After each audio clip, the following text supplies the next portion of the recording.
Shalom, family. Shalom, salama, greetings. This is Gail, Okoti Gail, and I know it's been a minute, but I'm glad to be back. Got a few things I want to share with you all. I hope everyone had a wonderful Shabbat yesterday. Mine was very restful, and I hope yours was as well. So we're going to go ahead and jump right into it. Again, this is Okoti Gail. We're going to go right on into the video. I got some information to share with you. This will be concerning the Dallas tornado that happened on October the 20th, 2019, exactly a week ago.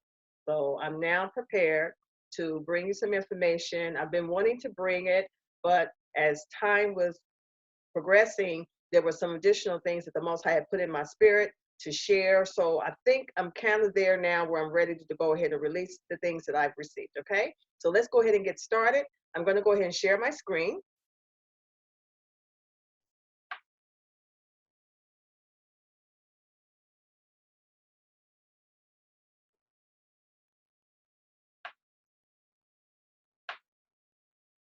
All right, and I'm gonna go ahead and shrink a couple things here too.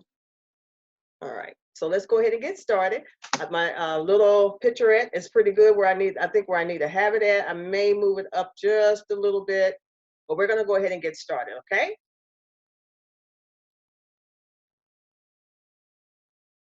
Of course, this is my disclaimer. I'm gonna move this up a little bit. There we go. Okay, again, my ministry, of course, is timing. This is the ministry that the Most has given me regarding the timing of events and occurrences. Again, I minister out of the office of a prophet. I am a prophetess. I minister out of the office of a prophet. You can call me, of course, Okoti, which is sister. My name for the ministry, of course, is Timing. Last name is McGee. And of course, as I spoke, I minister out of the office of a prophet, which is Nabia. Okay? This is the Prophet Circle. This is a platform that the Most High has given me regarding the prophetic, sharing with those that flow out of the fivefold ministry, those that love the prophetic of the Most High, and in particularly the prophets also. So this is where we can share in part, and you are all welcome to my Prophet Circle that the Most High has given me as a platform. Okay? Okay, so we're going to go ahead and dive into this.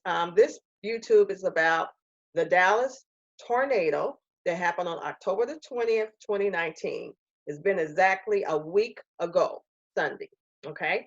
This particular event happened 4 months later from my previous post on June the 9th regarding the Dallas storm that came through here on the north side of Dallas. Now, it's not coincidental that the Dallas tornado also hit in the exact vicinity of the city of Dallas, the north side, okay? So again, this is regarding the Dallas tornado. Again, this event occurrence happened on October the 20th, 2019, exactly 4 months later from the June storm of 2019. Of course, this storm also shared the same characteristics of the June storm 2019. This storm was violent, okay, very violent.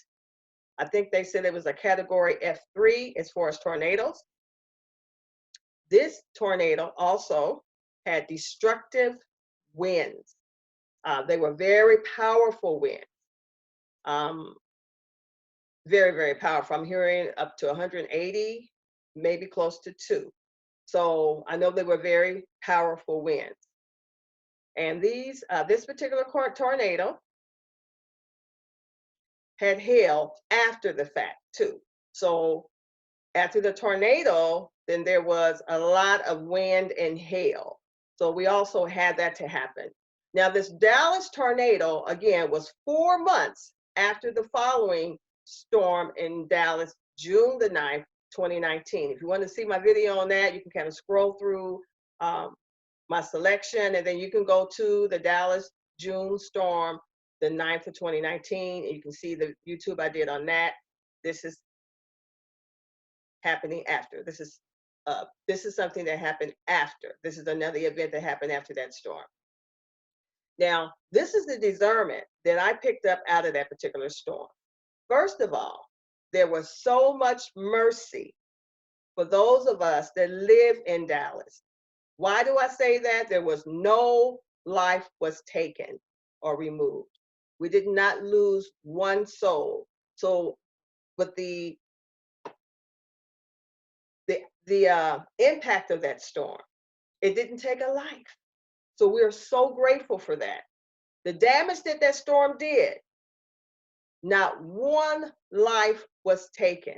So we also saw the mercy of the Most High, Yahuwah, Yah. We saw his mercy. Even through that disaster, we were able to see his goodness and his mercy. And we're so grateful. We're so grateful that there was no life taken. There was loss. Okay, there was loss. And the loss destroyed the pretty and the beautiful. So those things that were treasured, homes, properties, businesses, those things that where we treasure, those things, many of those things were removed. Okay, life was spared, which is the most precious. That's the most precious. But the loss that was done affected that which we treasure as our beautiful, as our uh, things that we treasure, as far as stuff. Those things were removed. So we did see a variance there, okay? Now, in the same night of this tornado, on October the 20th, we had 2 in 1. There was a suddenly. There was a suddenly. And the first tornado tore and destroyed roofs off of homes and businesses and demolished many. If you can look at the footage from Fox 4, I believe, the helicopter, if you're able to pull it up, it just did a 2-hour, 2.5-hour showing through the helicopter, just the devastated areas. And you could actually see it was just devastation. It looked like a war zone. It reminded me just the effect, not the actual visual of the June 2019 storm. I remember I told you about how it was like I was able to see it firsthand. It was like it was there for me. Well, this storm, I was able to view it less than 24 hours later from the sky cam of one of the local news stations here, and it was no audio, just visual. And it was devastating. There were, like I said, this tornado came through via the near the airport here and tore off roofs, flattened homes, flattened businesses, just flattened them like they were just made out of sticks, just flattened them. And the roofs were open. The roofs were wide open. Another amazing thing about the goodness of the Most High is that the timing of this storm happened at night, because it went through a lot of school districts and just demolished a lot of schools, tore roofs off of many of our high schools and elementary schools. They were just damaged, very, very, very bad. And I'm so grateful that those things didn't happen during school time or during the busy time during the day when people are going to work. Again, it happened on a Sunday night. Many of us were at home in our homes, and of course our children were not in those facilities where if it had taken place. So I'm just so grateful for that. If you could see the damage, you can see a lot of the schools were greatly damaged, roofs tore up, just it was just really, really, really bad. And like I said, that storm, the first tornado, it happened suddenly. It came really almost without warning. The next thing we know, the alarms and the sirens are going off. Okay, and I mean, I had never heard that here. Did experience it when in another state I was in when a tornado came through our apartments, but I had never heard the sirens here in Dallas, and I knew something great was going on. Of course, my phone went off. So that was almost like it was, I didn't get a warning. It's basically what I'm saying. It was just like it came so quickly. So it happened suddenly. And also, after the tornado went through there, the other incident, which is a 2 in 1, the second was a powerful thunderstorm. And this powerful thunderstorm just began to rain heavily, and it poured into the missing open roofs, flooding the inside content.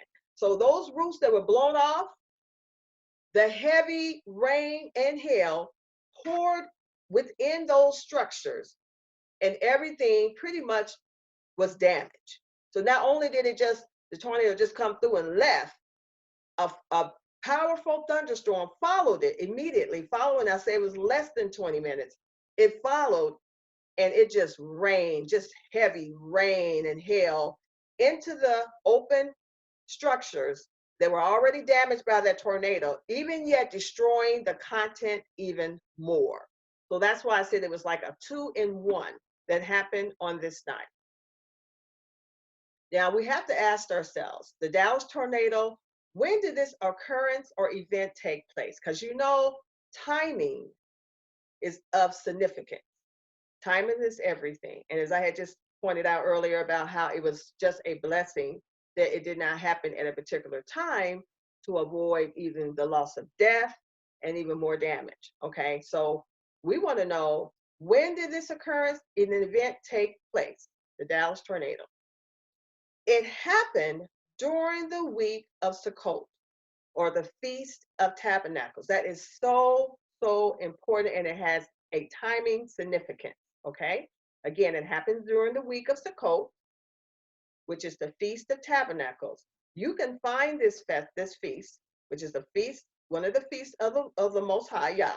You can find it in Leviticus 23, verses 34 through 43. If you want to read it, you can read about this particular feast that happens during the 7th month, which is the month of October, okay?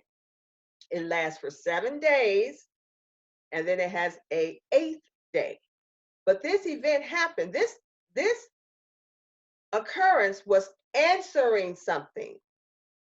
This occurrence was answering something. I'm speaking prophetically. It happened exactly 4 months from the June occurrence, and this occurrence answered something, and it happened during the week of Sukkot, the week of Feast of Tabernacles. Again, read that.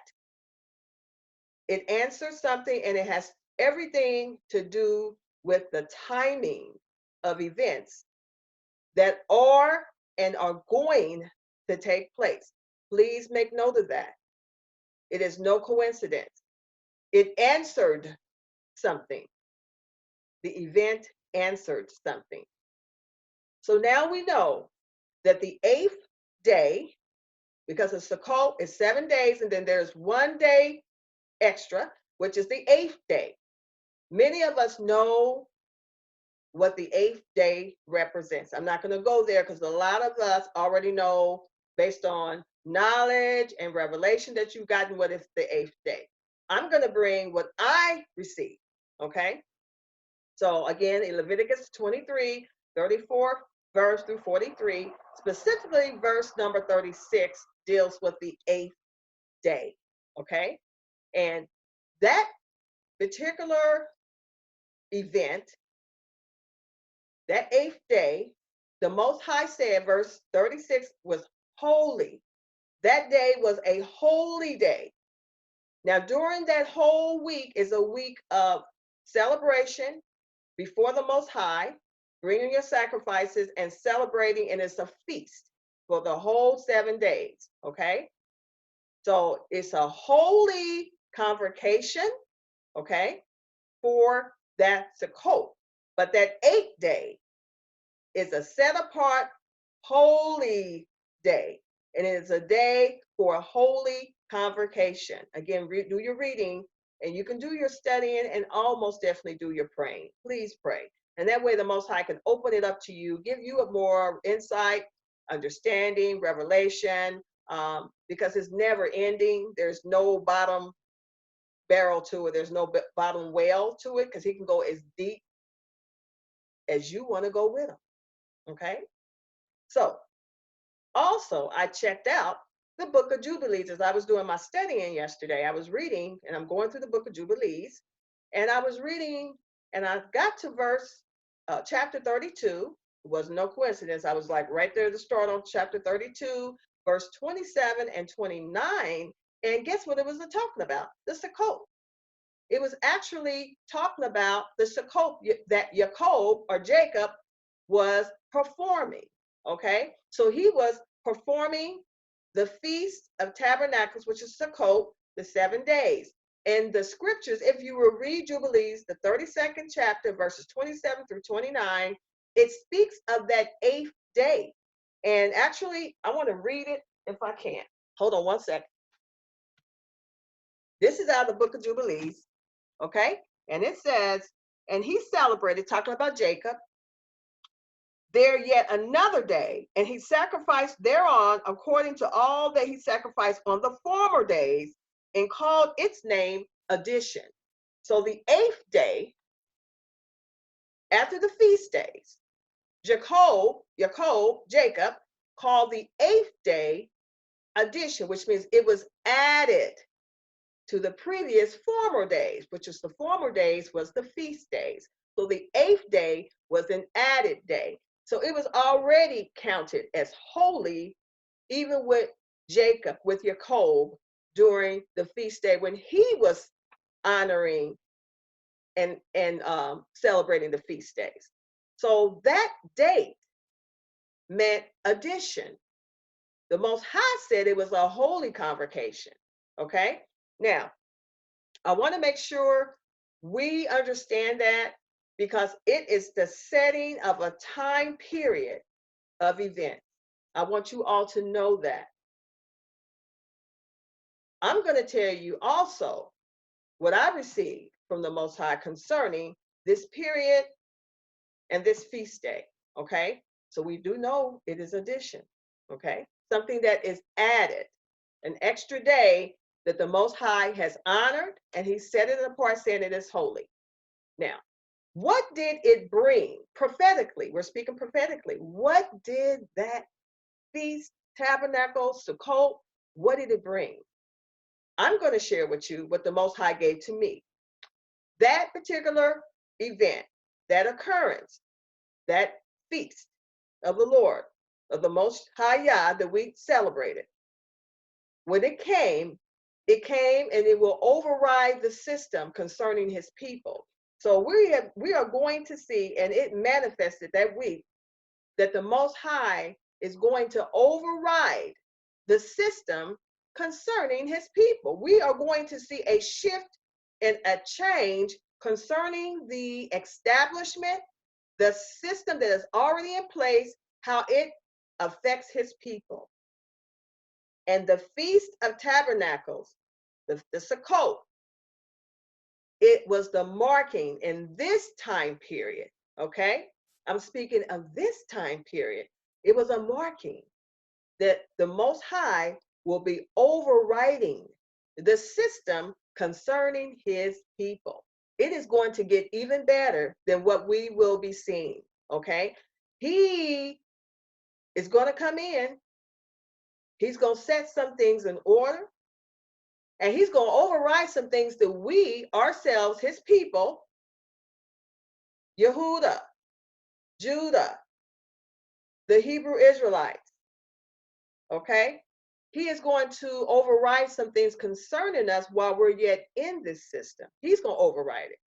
And many are going to know that. They're going to know that their hand had nothing to do with it.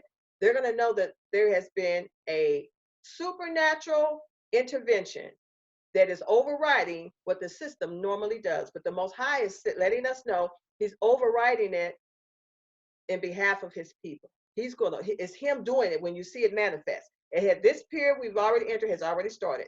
He's also, the Most High told me that Yah's feast will be honored in behalf of his people. His feast will be honored one way or another, okay? He is going to establish it again with us. This is why I have even yet heard across the assemblies during the week of tabernacles, a lot of manifestation went forth, a lot of manifestation. Don't take it lightly. It was a setting forth of a timing of events that are going to take place, and the Most High Yah is letting us know his feast will be honored. He is honoring his feast. in behalf of his people. So we are going to see great things concerning the moeds, the appointed times that the Most High has set apart for his people in this season. Also, what the Most High let me know is that during this prophetic time that we just entered into after the Sukkot, the Feast of Tabernacle, is going to be a rest and a deliverance for us. It's going to be a rest and a deliverance for us. Okay? So we are entering his rest, Yahuwah's rest, we are entering it. So I just wanted to share those things with you. Like I said, he just confirmed those things for me. I walked in those things.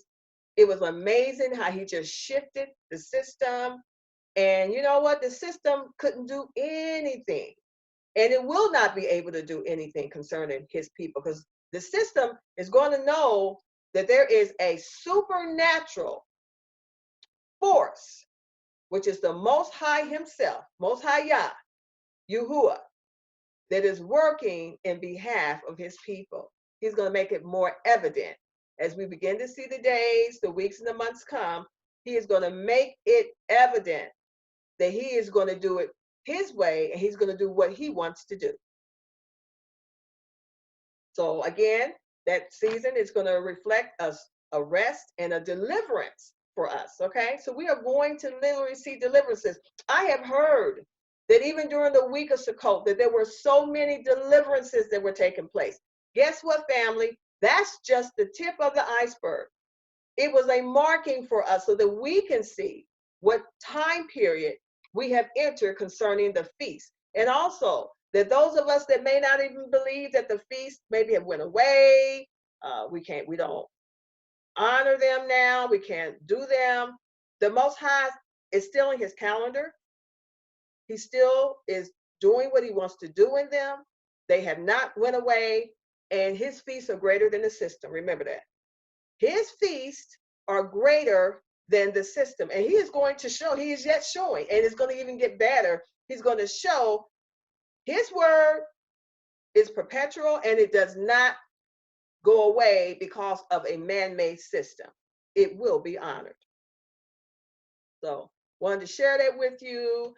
Again, if you have any questions, if you want to reach out to me, you can reach out to me with the prophetcircle@gmail.com, the prophetcircle@gmail.com. I have a couple more videos I want to release to you. I'm going to try to get those out to you today or tomorrow, but I'm going to try to get those out because we're going to go and dive into, well, actually, I got 3 videos. So I'm going to do the apostle video, apostolic video, and then I got another one to give you. So we're going to go there. So we're going to see about how I'm going to go ahead and get those released to you. Since I'm here, I'm in the flow right now. I might go ahead and just kind of do them right now. And I'll see you on the next video. Shalom, family. Salama in Bantu. Peace.